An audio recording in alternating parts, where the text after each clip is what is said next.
এখানে বাজার করতে গেলে বিভিন্ন রকম রাইস চোখে পড়ে, তার মধ্যে দেখতাম কলিফ্লাওয়ার রাইস। আমি ভাবলাম কলিফ্লাওয়ার রাইসটা কি, তাই একদিন এক প্যাকেট নিয়ে এলাম। আর আমার এখানে একটা বন্ধু আছে, তার থেকে শুনেছিলাম সেই নাকি প্রতিদিন লাঞ্চ বা ডিনারে কলিফ্লাওয়ার রাইস খায়। ওকে জিজ্ঞাসা করাতে ও বলতো কলিফ্লাওয়ার ফ্রাইড রাইস। ওর কাছ থেকে শিখেছি এই রেসিপিটা। আর এই কলিফ্লাওয়ার রাইসটা দেখেই আমি বাজার থেকে নিয়ে আসি। আসল ব্যাপারটা হলো কলিফ্লাওয়ার রাইস মিহি করে কাটা ফুলকপি। এবার বলি ও আমাকে কিভাবে ফ্রাইড রাইসের রেসিপিটা শেয়ার করেছে। ফুলকপিগুলোকে ছোট ছোট করে কেটে চপারের সাহায্যে মিহি করে নেব। প্যানে দেব 1 চামচ তেল বা সাদা তেল।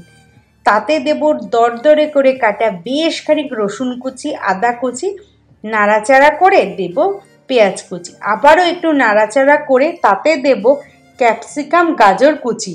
একটু হালকা হাতে নাড়াচাড়া করে তাতে দেব নুন আর গোলমরিচের গুঁড়ো দিয়ে ভালো করে মিশিয়ে ঢাকা দিয়ে হতে দেব 2 থেকে 3 মিনিট মতো। এবার ঢাকা খুলে একটু নাড়িয়ে ওই আগে থেকে ফুলকপি কুচিগুলো বা কলিফ্লাওয়ার রাইস ঢেলে দেব। ভালো করে মিশিয়ে দেব সোয়া সস, তারপর আবারও মেশাতে হবে। ভালো করে মিশিয়ে ঢাকা দিয়ে হতে দেব 5 মিনিট মতো। ঢাকা খুলে ওপর থেকে 1 টিস্পুন টমেটো কেচাপ আর দেব চিলি ফ্লেক্স দিয়ে ভালো করে মিশিয়ে ধনেপাতা কুচি ছড়িয়ে দিলে রেডি আমাদের ফুলকপির ফ্রাইড রাইস। এখানে তোমরা চিকেনও অ্যাড করতে পারো বা ডিমটাকে স্ক্র্যাম্বল করা থাকলে এটাও অ্যাড করা যায়।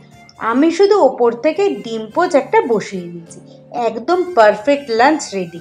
কেমন লাগলো রেসিপিটা জানিও। কেউ এটা ট্রাই করলে অবশ্যই একটা ছবি শেয়ার করো আমার সাথে। তাহলে আজ আসি, টাটা।